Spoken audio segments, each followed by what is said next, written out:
राधा सुंदर।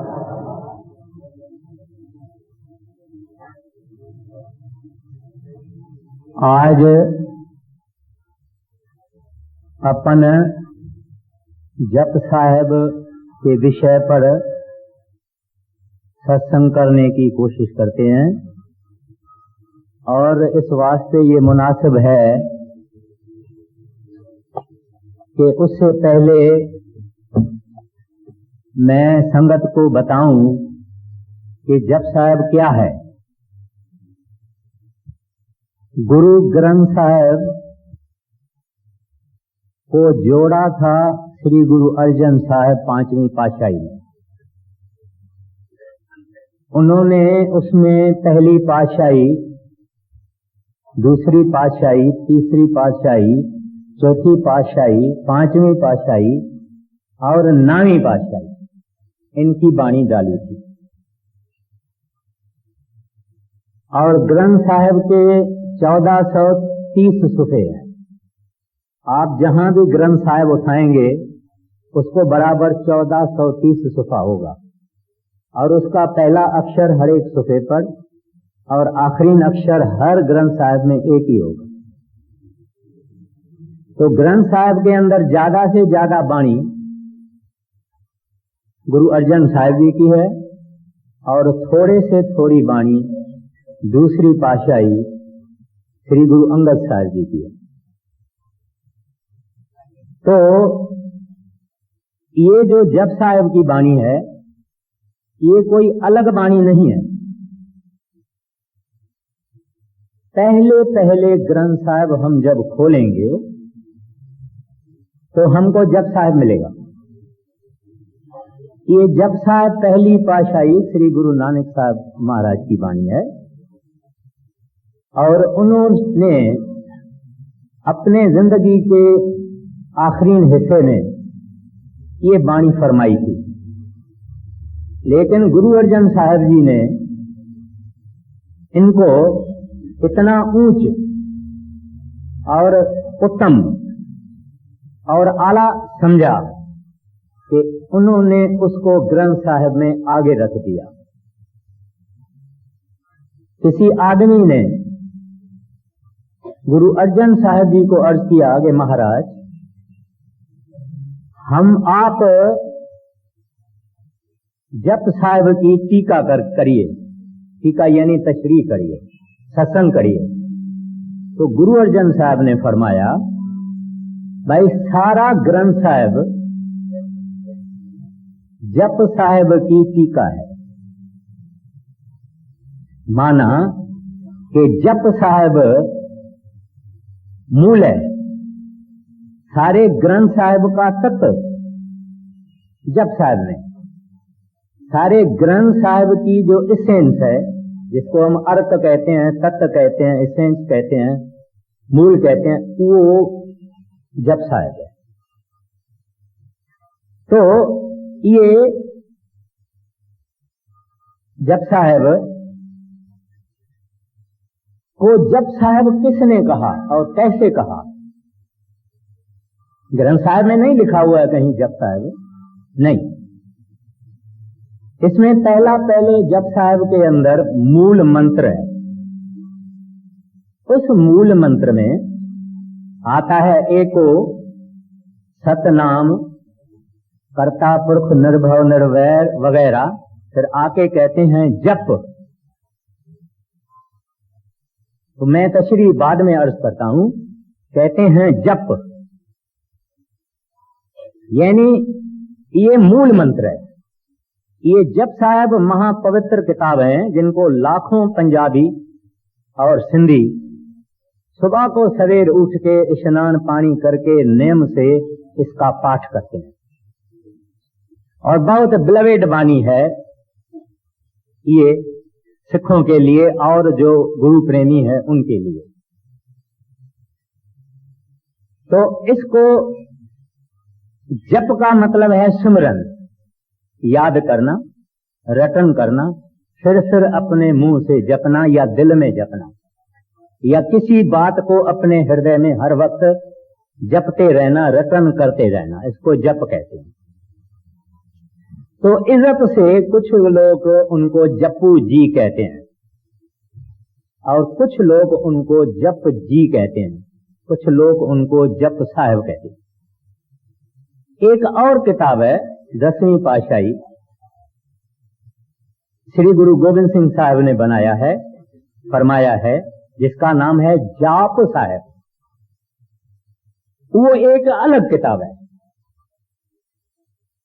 वो भी महासुंदर है, लेकिन जप साहब और जाप साहब में ये फर्क है कि वो पहली पातशाही ने फरमाया है और वो 10वीं पातशाही ने फरमाया।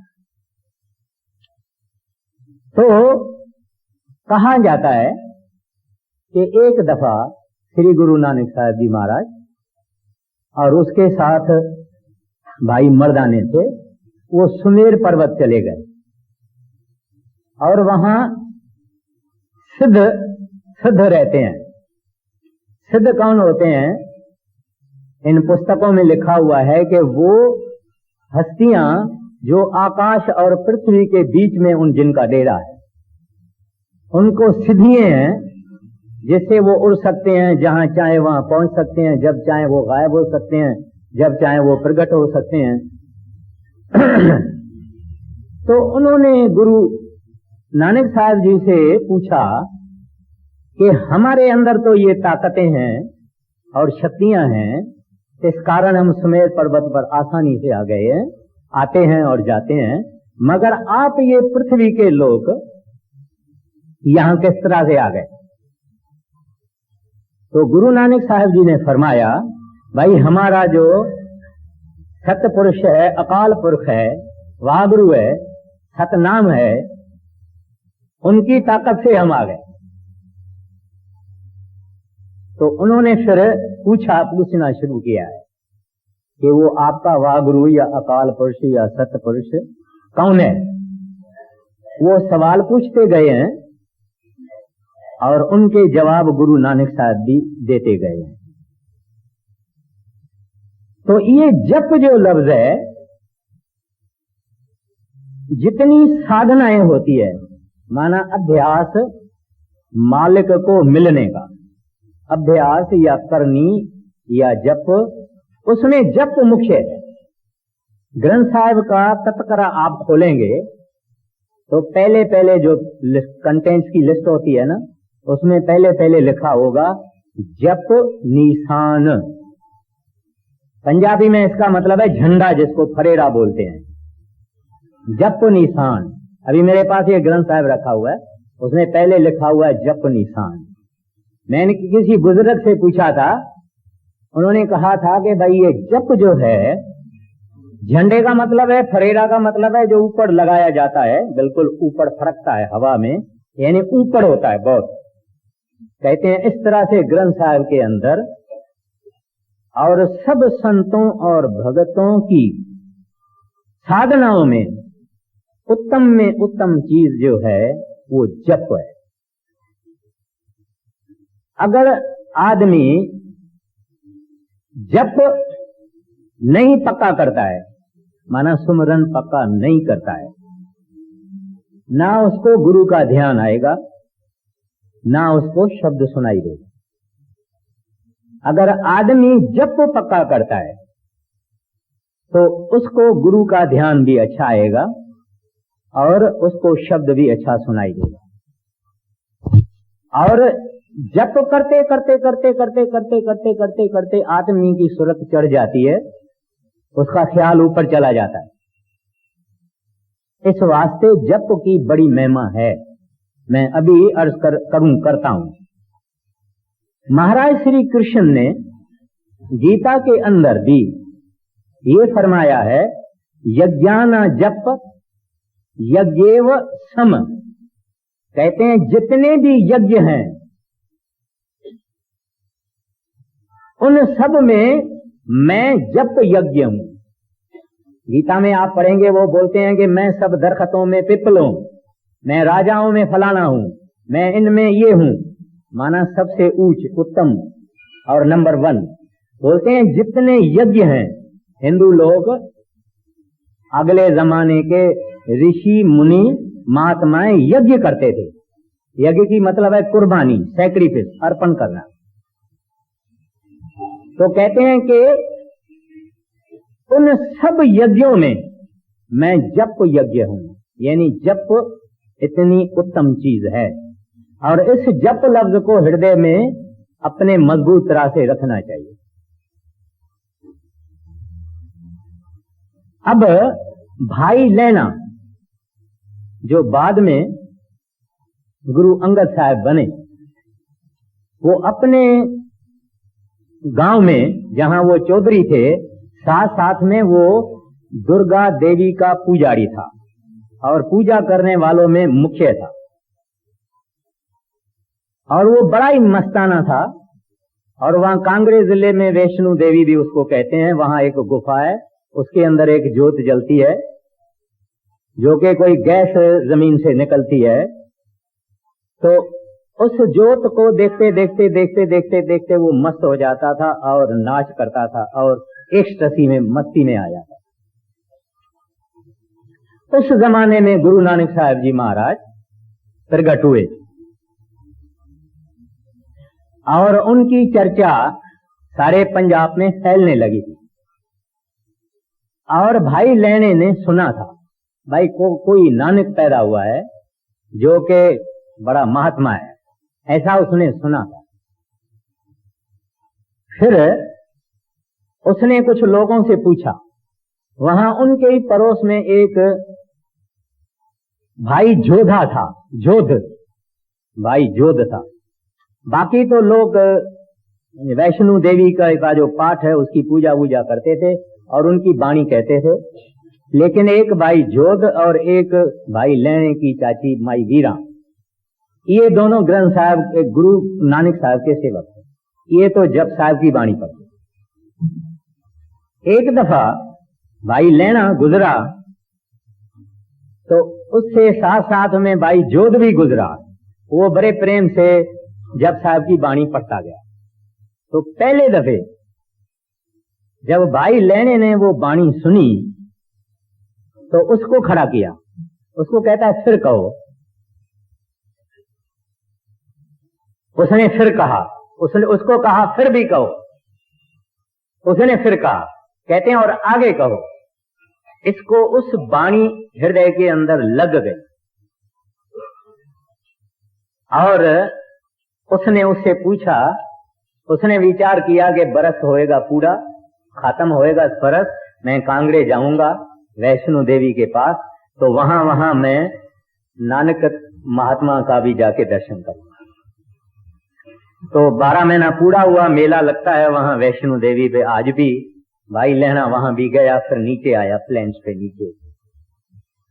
तो करतारपुर के नजदीक कहीं नहीं, करतारपुर नहीं, मगर जहां भी गुरु नानक साहब का अड्डा था वहां उससे थोड़ा पहले ही एक आदमी उनको मिला, खुद घोड़े पे चढ़ा हुआ था। उस आदमी से पूछा, भाई गुरु नानक का डेरा कहाँ है? उस आदमी ने कहा, मैं भी वहां ही जाता हूं, मैं तुमको वहां ले चलता। और उस आदमी ने इसकी घोड़े की जो रेन है वो हाथ में पकड़ ली और आगे वो आदमी चले और घोड़ा चले और घोड़े पे भाई लेना। तो एक जगह आके गुरु नानक साहब ने उसको कहा, भाई वो फलाना गढ़ है। उस आदमी ने कहा, ये फलाना गढ़ है गुरु नानक। और भाई लेना नीचे उतरा, घोड़े से जूता उतारा, सब कुछ किया। इतने में गुरु नानक साहब, जो के ये घोड़े चलाने वाला और दिखाने वाला गुरु नानक ही था। इत्तेफाक ऐसा हुआ या ऐसा उन्होंने खेल रचा होगा। और गुरु नानक साहब आके अपनी गद्दी पे बैठ गए। जब भाई लेना अंदर आया तो उसने जब देखा तो उसको पसीना आ गया और मत्था टेक दिया और माफी मांगी कि आपकी जो नम्रता है वो बेमिसाल है और मुझे शर्म आती है कि आप मेरा घोड़ा लेके चलते थे और मैं घोड़े के ऊपर विराजमान और मुझे क्षमा करो। गुरु नानक साहब ने उसको कहा, कोई फिक्र करने की जरूरत नहीं। तो फिर इस जप साहब के बाणी को सुन के भाई लेना उस जप साहब के बनाने वाले के ऊपर आशिक हो गया और उसका पता पूछा और उसके पास पहुंच गया और उसकी इतनी सेवा की और कमाई की कि आखिर में गुरु नानक साहब ने उससे पूछा, भाई तुम्हारा नाम क्या है? कहता है भाई लेना। कहते हैं भाई तू भाई लेना, हम भाई देना। तो गुरु अंगद साहब जी को वो वाणी मिली और बाद में उनको भाई लेना नहीं गुरु अंगद साहब कहते। भाई ये क्या बात है? पंखा चलाओ। ठीक। तो अब पहले पहले इस जप साहब के अंदर एक चीज है जिसको कहते हैं मूल मंत्र। वो मूल मंत्र है जो फिर जप साहब का भी तत्व है। जैसे जप साहब है तत्व गुरु ग्रंथ साहब का, ऐसे जप साहब का तत्व है मूल मंत्र। तो पहले पहले ये मूल मंत्र आता है और उसके बाद में जप साहब की पहली पौड़ी, जहां भी जितना वक्त के अनुसार हम उसको समाप्त करेंगे। हाँ जी।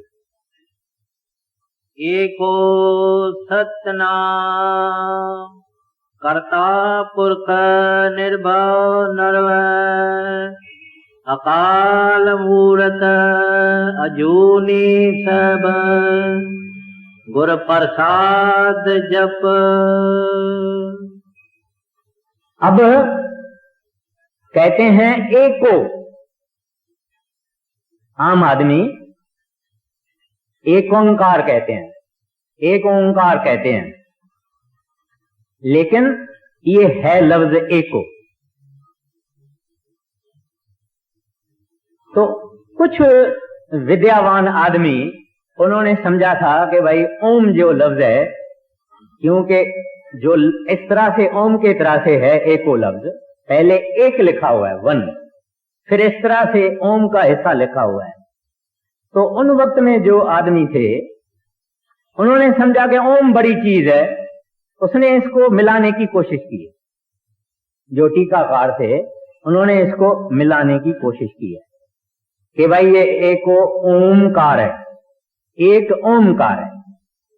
लेकिन जो मैं ये वाणी की तशरीह अर्ज करता हूं ये मेरी अपनी नहीं है, ये स्वामी जी महाराज जिन्होंने राधा स्वामी मत शुरू किया और सरदार बहादुर जी महाराज उनका ये फेवरेट था जप साहब, उनकी तशरीह मैं अर्ज करता हूं।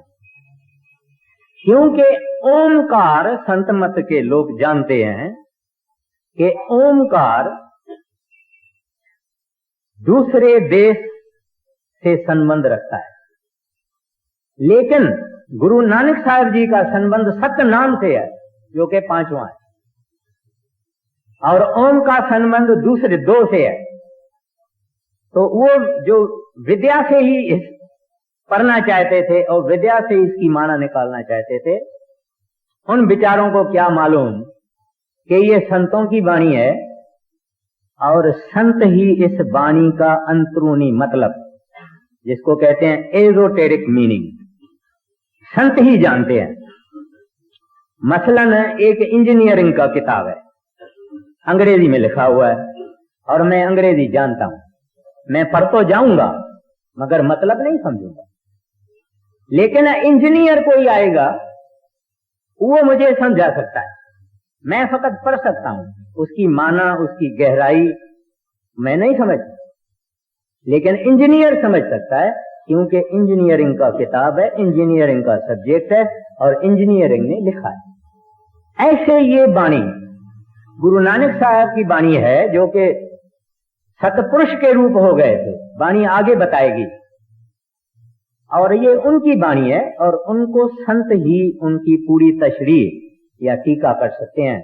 आम आदमी अपने दिमाग से, अक्ल से, बुद्धि से इसको समझने की कोशिश करता है मगर ये बुद्धि से दूर है। और मैंने कोई 20-25 जुदा जुदा लिखने वाले उनकी मानाएं देखी है। कोई कुछ कहता है, कोई कुछ कहता है, कोई एक कड़ी की 2 माना दिखाता है, कोई एक कड़ी की 3 माना दिखाता है। तो सेवक कहां जावे?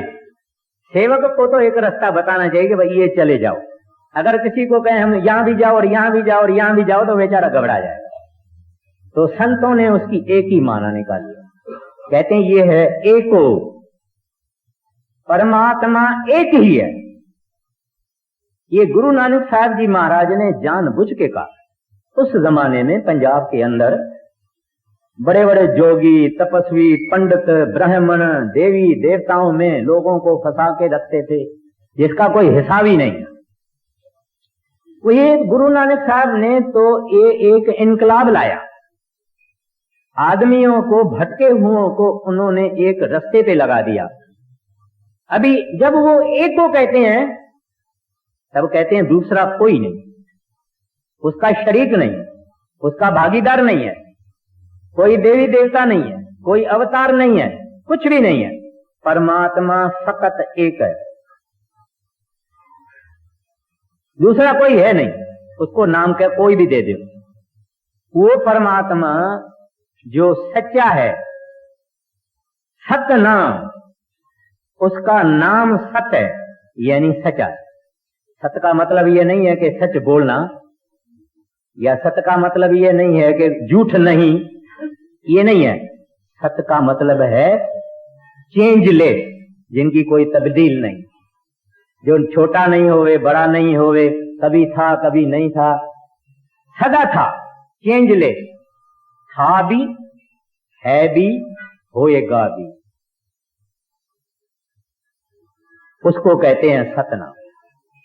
अब कई जमाने गुजर जाते हैं, महाप्रलय, प्रलय पहले होती है। प्रलय में हमारी ये जो हमारी धरती है और ऐसे कई प्लैनेट्स हैं, ये खत्म, पानी में खत्म हो जाते हैं, डिसॉल्व हो जाते हैं। जब महाप्रलय आती है तो ब्रह्म भी भंवर गुफा में मस्जूब हो जाता है, डिसॉल्व हो जाता है, खत्म हो जाता है। माना ब्रह्म तक सब खत्म हो जाता है।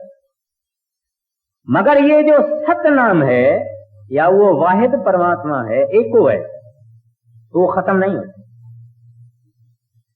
और वो कर्ता पुरुष है, कहते हैं वो कर्ता पुरुष है। सब ये सारी रचना उसने बनाई। ओम भी उसने बनाया, ब्रह्म भी उसने बनाया, पार ब्रह्म भी उसने बनाया। वो ही कर्ता पुरुष है, सब कुछ करने वाला, सारी रचना को पैदा करने वाला वो ही कर्ता पुरुष है। माना वो एक। आम तरह से हिंदुओं के शास्त्रों में लिखा हुआ है, प्रकृति ने पैदा किया, ब्रह्मा ने पैदा किया, इसने पैदा किया, उसने पैदा किया। उनको भी उस सतपुरुष ने पैदा किया।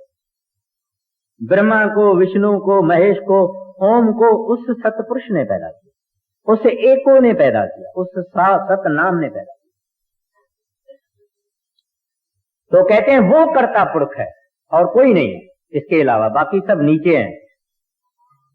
फिर कहते हैं निर्भाव। अब ये पॉजिटिव उसकी वर्च्यूज बता गए। कहते हैं वो एक है, वो अजर है, अमर है, अटल है, उसका नाम अमर, अटल, अजल है, सब कुछ करने वाला वो है, सारी रचना उसने बनाई है। फिर कहते हैं निर्भाव। कहते हैं उसको किसी का डर नहीं है, किसी का डर नहीं। इस दुनिया में आप पढ़ेंगे कई किताब, विष्णु पुराण, शिव पुराण, ये वो, देवताओं की एक दूसरे में लड़ाई लगती है, दैत्यों की देवताओं के साथ लड़ाई लगती है, वो उसकी औरत भगा के गया, वो उसको ले गया, वो ऐसा किया, वो ऐसा किया। मगर मालिक निर्भव है, उसको किसी का भय नहीं, डर नहीं, फियर नहीं, ही इज फियरलेस। निर्वैर है, किसी के साथ वैर नहीं रखता। एक दफे का जिक्र है, मौलाना रूम साहब के मसनवी में आया है कि हजरत मूसा, उसने मालिक को कहा, ऐ मालिक, तू एक दिन मेरे को इस दुनिया का राज दे के देख, जो तेरी ताकत है ना, मेरे को एक दिन लोन पर दे दो, सारी ताकत भी मुझे दे दो और पावर भी मुझे दे दो, और देखो मैं कितना अच्छी तरह से कारोबार चलाता। मालिक ने कहा, मूसा भाई ले लो, ताकत भी तुमको, हुक्म भी तुमको दे दिया। उसने कारोबार चलाई। उसने क्या किया कि एक आदमी ने एक मरी हुई स्त्री के साथ भोग किया उसके टाइम में, और मूसा ने उसका खाना पानी बंद कर दिया, खाना पानी बंद। रात हुई, वो महाराज मालिक के आगे आया, कहता है कि मैंने सारी दिन ये कारोबार चलाई है, देखो मैं कितनी फर्स्ट क्लास चलाई। कहते हैं नहीं, तुमने फर्स्ट क्लास नहीं चलाई। बोले कैसे? कहता है कि वो फलाना आदमी जो था, तुमने उसका खाना पानी बंद किया। कहते हैं हाँ, वो तो बड़ा नालायक था, वो तो जानवर था, वो तो खराब में खराब, नीच में नीच पुरुष था। बोले कुछ भी था, तुम उसको और कोई सजा दो, देनी है तो, मगर तुमने उसका खाना पानी बंद क्यों किया? कहते हैं देखो, मैं इतने खूनी है दुनिया में, इतने गुनहगार हैं, इतने पापी हैं, ऐसे भी आदमी हैं जो मेरे में विश्वास ही नहीं करते हैं। कहते हैं भगवान है नहीं, कोई सूर्य की पूजा करते हैं, कोई आग की पूजा करते हैं, कोई किस चीज की पूजा करते हैं, मैं उन सबको खाना देता हूं और पानी देता हूं। तुम उसको दूसरी सजा दे देता था, मगर ये सारे संसार को मैं खाना पानी देता रहता हूं, और तुम्हारा काम ये नहीं था कि उसका खाना पानी बंद कर। तो इसमें मौलाना रूम साहब बताते हैं कि वो परमात्मा निर्वैर है, वैर नहीं रखता कि ये खूनी है, इसको ये करो। उन्होंने ऐसी सिस्टम बनाई है कि जो जैसा गुनाह करता है उसका भोग उसको मिलता है, मगर खाना पानी तो वो जीव को, जंतु को पत्थर के अंदर भी देता है, हर जगह देता है। तो वो निर्भव निर्वैर, फिर कहते हैं अकाल मूरत। अकाल का मतलब यह है कि जिसको काल कुछ कर नहीं सकता, काल के दायरे में नहीं है, वो बीमार नहीं हो सकता है, मर नहीं सकता है। टाइम और स्पेस, वक्त और जगह इससे दूर है। जो वक्त में आएगा वो मरेगा। माना एक आदमी अगर 90 बरस का होए तो हम कहेंगे भाई 90 बरस का है, और 10-20 बरस जिएगा और क्या करेगा, 500 बरस का तो नहीं होगा। तो उसको मौत कुछ नहीं कर सकता है, मौत के लाइन से बाहर है, उसका जो जुरिस्डिक्शन है उससे बाहर है। खुद मौत के फरिश्ते को भी उस परमात्मा ने बनाया है। इस बात से वो मर नहीं सकता, नाश नहीं हो सकता, तब्दील नहीं हो सकता, एक रस रहता है। इसको कहते हैं अकाल मूरत। आगे था, अब है, इसके बाद रहेगा। फिर अजूनी, कहते हैं जन्म मरण में नहीं आता, कभी मां के पेट से नहीं आता। इधर गुरु नानक साहब का मतलब ये है दिखाने का कि भाई एक ये ऐसी हस्ती है जो ही हमारे पूजने के काबिल है। अगर हम देवी देवताओं की पूजा पछता करेंगे तो हम उन देवी देवताओं के स्थानों पर जाएंगे, उनको अपना अपना स्थान है। लेकिन हम जब सतपुरुष अकाल पुरख की पूजा करेंगे तो हम सतपुरुष के पास जाएंगे, सचखंड में जाएंगे। इस वास्ते कहते हैं वो अजूनी है, जन्म मरण में कभी नहीं आता। फिर कहते हैं स्वयं भाव, यानी पहले आते ही था, ही इज सेल्फ डिपेंडेंट, उसको किसी ने पैदा नहीं किया, सदा था। और उसके साथ कल और परसों और तरसों और काल की कल नहीं लगती। हम कह सकते हैं ना भाई ये कल जन्म लिया हुआ है, 19वीं सदी में जन्म लिया है, 16 सदी में लिया, उसके लिए टाइम कुछ भी नहीं, टाइम से ऊपर है। इस वास्ते कहते हैं संभव, अपने खुद बैठा हुआ है, पहले ही था, खुद ही है, सेल्फ है और सेल्फ डिपेंडेंट है, किसी के ऊपर आधार नहीं रखता है। खुद ही सबका आधार है, मगर खुद अब आधार किसके ऊपर नहीं रखता। अब ये सब सिफतें गुरु नानक साहब जी महाराज उस सतनाम सतपुरुष की एक की। अब वो सिद्ध पूछते हैं महाराज, वो ये जो सतपुरुष सतनाम आपने जो इनका जिक्र किया, ये कैसे मिलेगा, इसको हम अपना कैसे करें, इससे हमारा मिलाप कैसे होवे? कहते हैं गुरु प्रसाद। देखिए क्या कहते हैं, गुरु प्रसाद। कहते हैं जब भी कोई संत सतगुरु कोई कामिल, कोई फकीर। गुरु किसको कहते हैं? दरअसल में माना बहुत बड़ी है। असल गुरु ग्रंथ साहब में आता है शब्द गुरु, सुरत, धुन, चेला। असल में गुरु गिर लफ्ज है संस्कृत, जिसकी माना है ध्वनि, आवाज, शब्द। जो सतपुरुष से शब्द निकला, जिसने ये सारी रचना बनाई, और सारी रचना में वो शब्द है। वाणी कहती है शब्दे धरती, शब्दे आकाश, शब्दे शब्द भया प्रकाश, सगली जनत शब्द के पाछे, नानक शब्द घटो घट आछे। वो सच्चा शब्द है, वो सच्चा गुरु है जो सतपुरुष से निकला। वो ध्वनि, वो आवाज, वो नाम, वो असल गुरु वो है, जिनके लिए खुद गुरु नानक साहब जी महाराज कहते हैं शब्द गुरु, सुरत, धुन, चेला। तो वो धुन सारे संसार में फैली हुई है, सब जगह है, कोई जगह खाली नहीं है, हमारे अंदर भी बज रही है। सब संतों ने उसकी महिमा गाई है। वो असल गुरु है। और जब कोई संत सतगुरु को सतपुरुष वहां से भेजता है कि तुम पृथ्वी पर जाओ और जीवों को मेरे पास लाओ, उस वक्त में कोई अभ्यासी अगर ऊपर जाएगा, ऊपर के मंडलों में जाएगा, तो उस शब्द के चेतन धारा के अंदर वो उस संत सतगुरु का रूप देखेगा। उस गूंज के अंदर उस संत सतगुरु का रूप देखेगा, जो आज वक्त का संत सतगुरु है, उसको देखेगा। मैं एक अर्ज करता हूं, अमृतसर में एक सरदार साहब थे, उनका लड़का था, वो बड़े महाराज जी का सेवक था। और वो सरदार साहब अपने लड़के को कहता था, जसवंत नाम है उसका, उसको कहता था अरे शर्म नहीं आती है, एक आदमी को गुरु किया है। वो लड़के को कहता था, तो वो लड़का उसको कहता था, पिताजी गुरु नानक साहब भी जब ही थे तब आदमी थे। खैर, तो वो लड़के से ज्यादा बात नहीं करता था, क्योंकि वो जवाब फटाफट दे देता था। लेकिन वो खुद भला आदमी था, वो जो बुजुर्ग था भला आदमी था, और वो अपने सिखी के अनुसार यानी नेक पाक रहता था, अपना काम धंधा ये वो सब ठीक करता था, बिल्कुल भला आदमी जैसे करते हैं। अब उसके जुबान पर वाणी थी सतनाम वाहेगुरु, सतनाम वाहेगुरु, सतनाम वाहेगुरु का जप करता।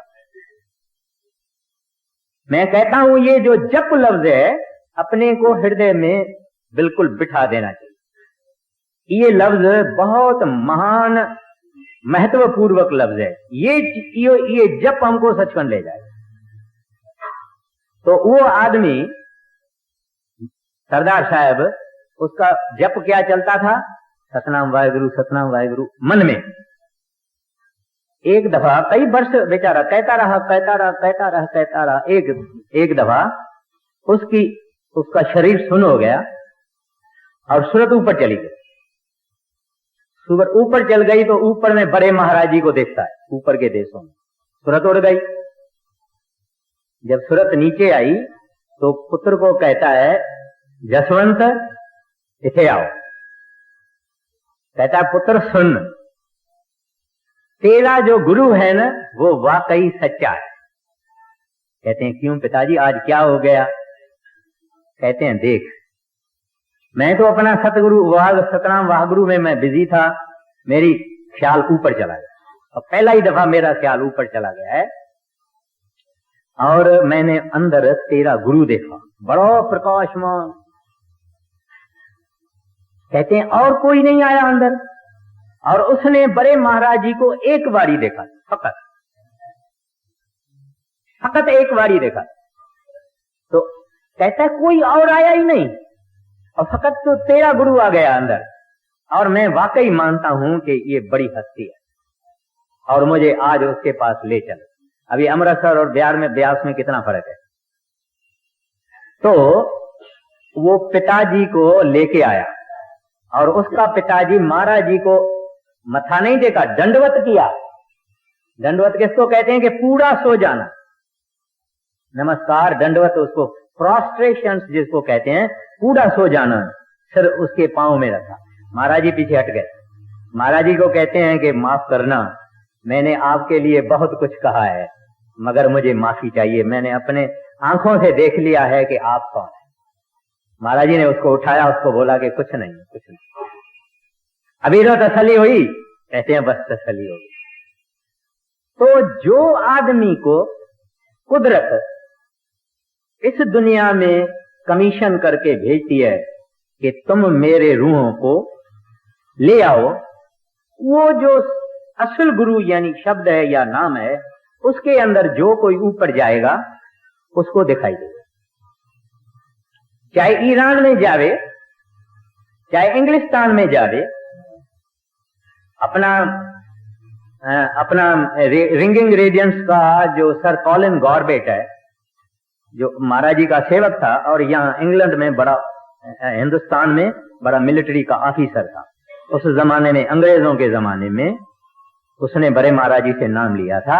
उसने वहां विलायत में ये अपना कोई भजन करता था, रूह ऊपर चली गई। उसने विलायत में देखा था बड़े महाराज जी को आकाशीय मंडलों में।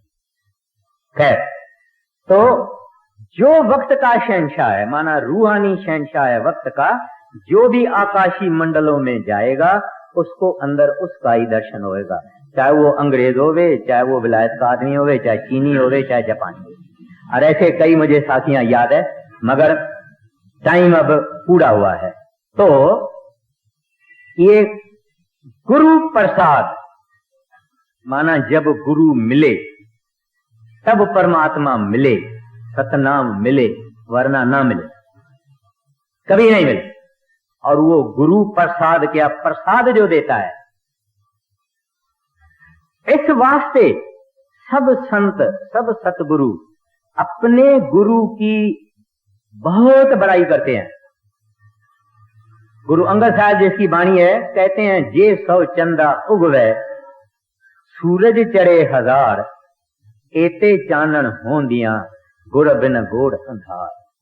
आप और हम नहीं कह सकते हैं, हम तो ऐसे ही रहे, बाहर के बाहर रहे, अंदर जावें और गुरु का दर्शन होवे तो हम, हमारे अंदर भी कुछ कदर आवे।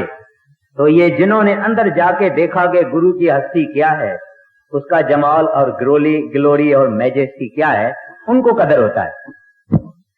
तो वाणी भी कहती है, बिन सतगुरु कोई नाम न पाए, प्रभ ऐसी बनत बनाई है।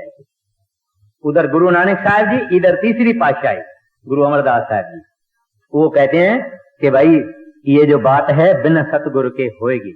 और वो प्रसाद की क्या माना है? गुरु कोई पताशा नहीं देता है, गुरु कोई सेब लेके नारियल लेके नहीं देता है। गुरु एक ऐसी चीज देता है जो कि आदमी जन्म मरण के चक्कर से हमेशा के लिए बच जाए, निकल जाए, और देता मुफ्त में है। जब भी प्रसाद कोई देता है तो उसका दाम थोड़ी होता है, वो अपनी खुशी से देता है, अपनी मेहरबानी से देता है, अपनी दया दृष्टि से देता है, रहमत से देता है, और कुछ लेता नहीं। तो गुरु नानक साहब जी सिद्धों को कहते हैं, भाई अगर तुमको उसको मिलने का शौक है तो ये किसी कामिल के पास जाना पड़ेगा।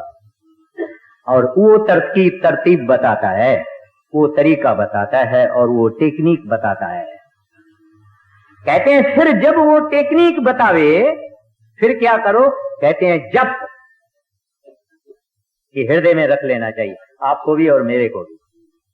कहते हैं जब ऐसा संत सतगुरु मिल जावे, फिर कहते हैं वो जो नाम की बख्शिश देवे उसको जप। ग्रंथ साहब में जप इसके साथ आता है, मगर कई लोग क्या करते हैं, अकाल मूर्त अजूनी स्वयंभव गुर प्रसाद पे खड़े हो जाते हैं, जप को छोड़ देते। पर गुरु नानक साहब जी महाराज कहते हैं तुम उसको गुरु के प्रसाद से ही जप सकेगा, वरना नहीं, वरना आदमी को क्या मालूम। तो कहते हैं इस वास्ते ये जप जो है मूल चीज है। आगे आदि सच, आदि सच जुगाद सच, है भी सच नानक, होसी भी सच। अब वो ज्यादा आगे जाके गुरु नानक साहब जी महाराज कहते हैं कि वो जो परमात्मा है, सरदार बहादुर जी पूछते थे भाई तुम्हारे तजुर्बे में, तुम्हारे एक्सपीरियंस में कोई ऐसी चीज, ऐसा आदमी, ऐसी हस्ती आई है जो नाशमान नहीं होवे, जो बदले नहीं।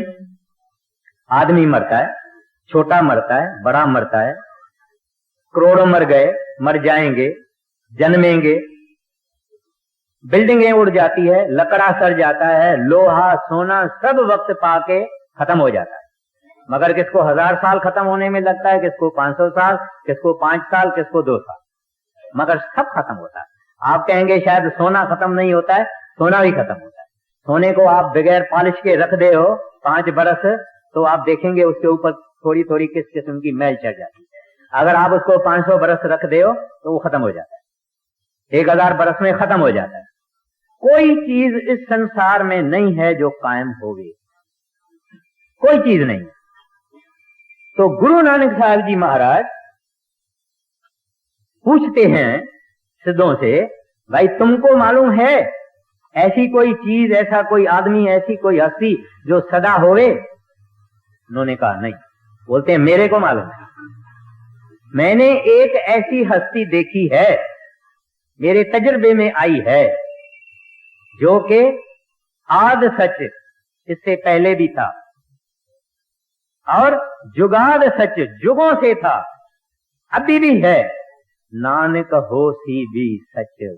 और कहते हैं इसके बाद भी वही ताकत रहेगी, और वो ताकत सतनाम है, वो सतपुरुष है, वो कर्ता पुरुष है, वही ताकत है जो सदा थी, है और रहेगी, बाकी सब नाश हो जाएगा। वो ताकत से अगर हमारा मेलाप होने का है, मेलाप करना चाहते हैं, तो हमको गुरु का प्रसाद होना चाहिए।